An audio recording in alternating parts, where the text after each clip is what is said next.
ভাইয়েরা, আপনারা কেমন আছেন এটা জিজ্ঞেস করার প্রয়োজন নাই, কারণ এটা আমরা জানি। একটা ব্যক্তিগত কৈফিয়ত দিতে হয়। আমি ঢাকার বাইরে ছিলাম, যার জন্য আপনাদের এখানে আসতে পারিনি। গতকাল রাতে ঢাকায় এসেছি, তার আগে আপনাদের নেতৃবৃন্দের সাথে কথা হচ্ছিল। আমি আশা করেছিলাম যে এই যে এখানে একটা ছবি সম্ভবত রেখেছেন আপনারা, এই যে উপদেষ্টা, আমার সম্পর্কে এখনো মেলা খারাপ ধারণা করতে চাই না। আমার প্রত্যাশা ছিল যে উনি এইখানে লোকজন পাঠাবেন, ওনার প্রতিনিধি পাঠাবেন এবং আপনারা সমস্যার সমাধান করে বাড়ি ফিরে যাবেন। কিন্তু দুঃখ আমাদের, এখন ঝোড়ো হাওয়া, বর্ষা হচ্ছে, 12 দিন আছেন, আর কয়দিন থাকতে হবে জানেন না, কিন্তু সরকারের কাঁধে পানি যাচ্ছে না। আমি ধিক্কার দেই, কথা বেশি বলতে চাই না, দু একটা কথা বলি। পল্লী বিদ্যুৎ সম্পর্কে জানি আমরা, আপনারা অনেকে হয়তো ভালো খবর নাও রাখতে পারেন। আপনারা জানেন যে বিদ্যুৎ নিয়ে যত আন্দোলন হয়, যারা করে তার মধ্যে ব্যক্তিগতভাবে আমিও সেখানে অংশ নেই। আমাদের বিভিন্ন সময় ওই বিদ্যুতের দাম বাড়ানো, দুর্নীতি যে কথাগুলো বলেছেন, যতগুলো গণশুনানি হয়েছে সব শুনানিতে আমরা ছিলাম। আমি ওই শুনানিতে থেকে কি দেখেছি জানেন? যদিও আপনাদের সম্পর্কে 80টা সমিতি, আমারও আত্মীয় স্বজন, বহু সমিতির নেতা এখানে আছেন, সেটা বাদ দিলাম। বিদ্যুৎ আমাদের একটা অপরিহার্য বিষয়, সবাই। আরেকটা কথা শুনে রাখেন, মুক্তিযুদ্ধের মধ্য দিয়ে অর্জিত সংবিধানে বিদ্যুতায়নের অধিকার গ্রামাঞ্চলে আমাদের সাংবিধানিক অধিকারের কথা বলা হয়েছে। পৃথিবীর অন্য দেশে আছে কিনা আমরা জানি না। এইবার আমি একটু জিগাই, যারা কর্মকর্তারা আছেন, এই দায়িত্ব কারা পালন করবে?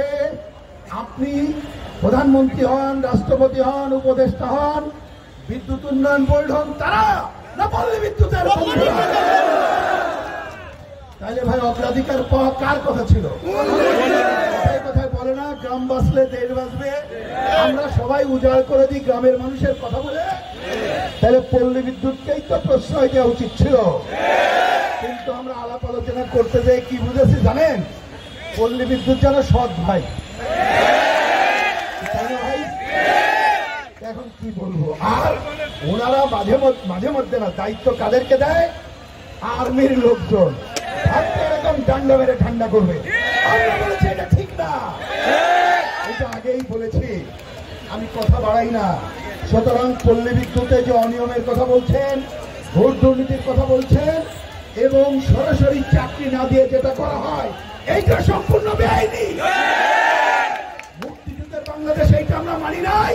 আর 24-এর গণঅভ্যুত্থানের বাংলাদেশের অন্যতম স্লোগান হচ্ছে বৈষম্যহীন বাংলাদেশ। বৈষম্যহীন হইল না। তাই এইবার আমি সরকারকে জিগাই, আপনার তো 10 মাস হয়ে গেল, তাহলে এই 10 মাসে আপনি কেন বৈষম্যহীন কমিশন গঠন করলেন না? আমাদের যেসব জায়গায় বৈষম্য আছে, আমি তো বললাম সত্যের কথা, সেইটা কেন যাতে ঠিক মতো হয় করলেন না? তার মানে আপনার নজর ওই নিচের গরিবের দিকে না, উপরের দিকে। আকাশে চলে মানুষের ভাগ্য পরিবর্তন করা যাবে না, গ্রামের গরিব মানুষকে। আপনারা যে দাবি করেছেন, এই দাবির সাথে বাংলাদেশের কমিউনিস্ট পার্টির পক্ষ থেকে আমাদের একটা জোট আছে, বানজোট। আজকে সন্ধ্যা আবার বলবো, তাদের পক্ষ থেকে আজকে এই সভা থেকে প্রস্তাব নেব। যদি বিকালের মধ্যে সরকার আপনাদের কাছে এসে কথা না বলে, দাবি না মানে, আপনাদের সমর্থনে আমরা আজকে আবার পুনরায় প্রস্তাব নিয়ে কথা বলবো। প্রয়োজনে সারা দেশে আপনাদের পক্ষে আমরা আমাদের কণ্ঠসজ্জা। আমি খুব একটা কথা এই সরকারকে বেশি বলতে চাই না, কারণ আপনি তো অন্তর্বর্তীকালীন সরকার। তা আপনি হয়তো বলতে পারেন, বলেন কালকে একটা মিটিং আছে, হয়তো আমি যাব না, অন্যদেরকে পাঠাবো, কারণ সবসময় যাইতে ইচ্ছা করে না, সেটা বাদ দিলাম ভাই, অন্য এজেন্ডা। আপনাদের এজেন্ডা না, সুযোগ থাকলে বলা সেটা পরের কথা। কিন্তু বলছে ওনারা বলেন কি জানেন, বলেন যে সব দাবি দেওয়া নিয়ে আসলেন। তা আমরা বলি আগে তো দাবি দেওয়া করা যায়নি, ফ্যাসিস্ট স্বৈরাচারী আচরণ ছিল। এখন দাবি আসলে আপনারা যদি একই কাজ করেন তাহলে আপনারা তো নব্য ফাঁসিবাদী কাজ করবেন। আর কথা পরিষ্কার, হ্যাঁ দাবি হয়তো এত করতো না, হয়তো দাবি করার পরে আপনারা একটা বলতেন এইটা ন্যায্য, আগামী সরকার করবে। আপনারা তো সেটা রাখেন নাই। ছাত্ররা হুড় হুড় করে 17 তলা উঠে গেছে, আপনারা বলছেন অটোপাস, বলছে না? আপনাদের এইখানে কোন সামিয়ানা টানানো হয় নাই, কিন্তু নিজের স্বার্থে ওইখানে যমুনায় গেলে মিঠা পানি দেওয়া হয়েছে। আপনি তো সংকট তৈরি করেছেন। আমরা বলি আর দেরি করেন না, আপনি এসে প্রথমে বলেন প্রথম কাজ এদের দাবি ন্যায্য, কোন উদ্দেশ্য খুঁজেন না। কারণ এটা তো সাধারণ মানুষ বলে, আমরা তো পরে এসেছি ইচ্ছা করে।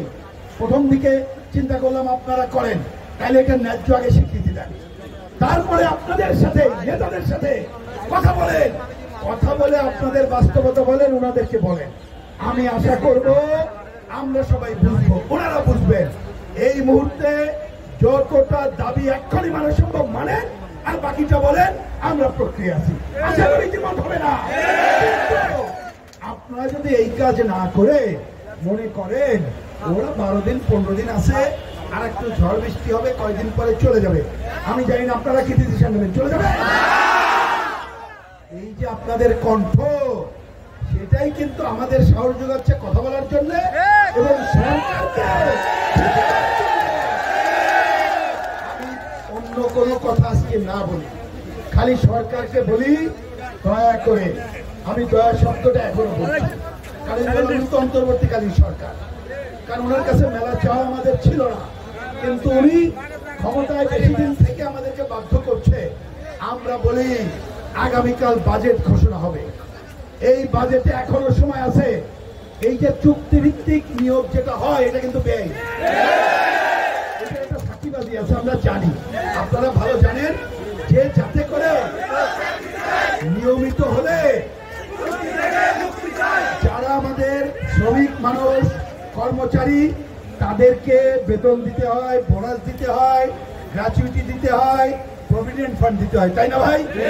এইটা ফাঁকি দেওয়ার জন্য এর আগে একটা আবিষ্কার করছিল চুক্তিভিত্তিক। আপনারা না, ওই বিস্টেডের শ্রমিকরাও আন্দোলন করে। আমি ঢাকা থেকে বাইরে যাওয়ার 4 দিন আগে কমিউনিস্ট পার্টি অফিসে এসে তারা কথা বলে গেছিল, তারা এক্সট্রা 6 লক্ষ শ্রমিক আছে, তাদেরও চাকরিচ্যুত করা হচ্ছে। সেইটা নাটক আমরা জানি। এখন যদি একটা গ্রুপকে চাকরিচ্যুত করা যায়, আরেক গ্রুপকে চাকরি দেওয়া যাবে, এবং কি করে চাকরি দেওয়া যাবে ওইটা মুখ দিয়ে আমি উচ্চারণ করতে চাই না। এক নম্বর চুক্তিভিত্তিক ঠিক না, পুরো চুক্তিভিত্তিক প্রক্রিয়া বন্ধ করে। অনেক সময় টাকার কথা বলে, এটা মিথ্যা কথা, শুনে রাখেন। এত দুরবস্থার মধ্যে টাকা পাচার হয়ে গেছে জানি না আমরা। তারপরেও সরকার কয়দিন আগে বললো মাথা পিছু নাকি আয় বাড়ছে। কি ভাই, আপনার মাথায় মানে আপনার পরিবারের আয় বাড়ছে? আমারও তো বাড়ে নাই, তাহলে বাড়ছে কার? ওই উপরে কারোর কারণ। এই অঙ্ক করেন না। দুর্নীতি যা হয়েছে ওদেরকে জেলে ভরেন, যে টাকা আছে যদি সমবন্টন করেন সবাইকে, চুক্তিভিত্তিক কর্মচারীদের তাদের নিয়মিত কর্মচারী করেছেন। অঙ্ক না বোঝেন, অঙ্ক আমরা দেখাই দেবো। টাকা না থাকলে চাইবো না, কিন্তু টাকা আছে। সুতরাং আমি আশা করব আগামীকাল বাজেট, সেই বাজেটে আমাদের এই চুক্তিভিত্তিক কর্মচারী যারা আছে তাদের নিয়মিতকরণ সহ অন্যান্য যে কর্মচারী হিসাবে যে সুযোগ সুবিধা দিতে হয় সেই কাজ করবেন। পাচ্ছি না, এইটাও লজ্জার কথা। আপনি একটা দাবি করছেন, আইএলওর নিয়ম অনুযায়ী আপনাদের কি বলেন 16 ঘন্টা। এটা কোনো কথা হলো? 54 বছর বাংলাদেশে এসে এই কথা আমাদের শুনতে হয়। কারণ কাজ করলে আপনারা তো 8 ঘন্টার বেশি কাজ করার কোনো ক্ষমতা নেই। কেউ যদি করায় তাদেরই তো পানিশমেন্ট হওয়ার কথা। কিন্তু আমরা জানি, ওই যে বললাম, আরবি নিয়ে যখন আলোচনা করতে যাই, আমি ওই গল্পে যাচ্ছি না, অনেক কথা হয়ে যাবে। খালি আর একটু বলি, আপনাদের চেয়ারম্যানরা এসে কি বলতো জানেন? আমাদের টাকা নেই, ওইখানে বিল বাড়াইতে হবে, মানে গরিব মানুষের 12টা বাজাইতে হবে। আর আমরা জানি সমিতির নামে ফাঁকিবাজি করে, চুরি ওনারা করে, যেটা লস হয় ওটা আপনারা এলাকার মানুষের ভাগ করে দেন না। আমরা বলেছি এইটা হচ্ছে গরিবের উপরে শোষণ। টাকা আপনারা পর্যাপ্ত দেন, আর টাকা যায় কোথাও যে আপনারা লিখেছে নিম্নমানের মাল কেনে, ওটা কি আপনি কেনেন? ওই বসটা কেনে, তাই না? ওদের আর কি নাম দেবো? আরবি বলতে বলছে আরবির কর্তারা। আমরা বলেছি তাহলে এইটা আপনারা করতে পারেন না, তাহলে তো আপনারা দায়িত্বই পালন করতে পারেন না। আমাদের কথা পরিষ্কার, আন্দোলনকারী যারা আছেন আমরা চাই পারলে আজকেই চলে যান, বৃষ্টিতে ভেজেন চাই না, কিন্তু তার জন্য সরকারের দায়িত্বশীল আচরণ করা দরকার। মানে কি, এখনই আপনাদের প্রতিনিধি পাঠাবেন। আমরা চেষ্টা করব, আপনারা এসেছেন, আমাদের যারা এটা নিয়ে আরো কাজ করেন তাদের মাধ্যমে আমি এখান থেকে যাওয়ার পরে আমরা আজকেই চেষ্টা করব, যদি উপদেষ্টা সাহেব তিনি ফ্রি থাকেন ফোন ধরেন, ওনার সাথে আমি ব্যক্তিগতভাবেও কথা বলার চেষ্টা করব। এই সাধারণ মানুষ কেন বৃষ্টিতে ভিজবে, আমি ওনাকে বলবো দয়া করে আপনি যে ওনাদেরকে বলেন যে বৃষ্টিতে ভেজা দরকার নেই, আমি দেখছি চলে যান। নিশ্চয়ই যুক্তিপূর্ণ কথা বলতে হবে, আসবেন কিনা জানা নেই, কারণ ওরা তো অনেকেই আছেন, অনেকে তো বাধাও দিতে পারেন, কিন্তু আমরা চেষ্টা করব ওনাদেরকে সেই কথা বলার জন্য। আমি চেষ্টা করব আমাদের দিক থেকে যতটুকু পারি করতে। ভাই বোঝেন, আমরা তো আর সরকারে নাই, কিন্তু আপনাদের সাথে আছি, নিয়ম নীতির সাথে আছি, বৈষম্যমুক্ত বাংলাদেশের জন্য আছি। আমাদের পার্টি বা বামপন্থীদের ওই তরিকা নিয়েই আমরা চলি, সুতরাং সেটা করব। আমি আশা করব আপনারা কষ্ট করছেন, এটা থেকে লজ্জাও হয়, আপনাদের জন্য হয়তো কিছু করতে পারিনি, কিন্তু মনটা আছে, বুকটা আছে আপনাদের জন্য। আশা করব আপনারা যতক্ষণ এখানে থাকবেন, আমরা আজকে থেকে আমাদের ছাত্র বন্ধুরা আমার সাথে এখানে এসেছেন, ছাত্রের সাবেক সভাপতি কমরেড দীপক শীল, তিনি যুব আন্দোলন এখন শ্রমিক আন্দোলন করেন, ছাত্রের সভাপতি ছিলেন। আমি তাকে বলবো আগামীতে আমাদের ছাত্র বন্ধুরা এবং অন্যরা যাতে আশপাশে থাকে, আমাদের এই ভাইদের সহায়তার জন্য যা যা চাই আমরা পক্ষ থেকে সহায়তা করবো। আমরা চাই সরকার যাতে বোঝে আপনাদের দাবি আপনারাই আন্দোলন করছেন, আপনাদের বিজয় হবে সেই আকাঙ্ক্ষা ব্যক্ত করে আবারও সবাইকে শুভেচ্ছা জানিয়ে আমি আমার কথা শেষ করছি। ধন্যবাদ সবাইকে।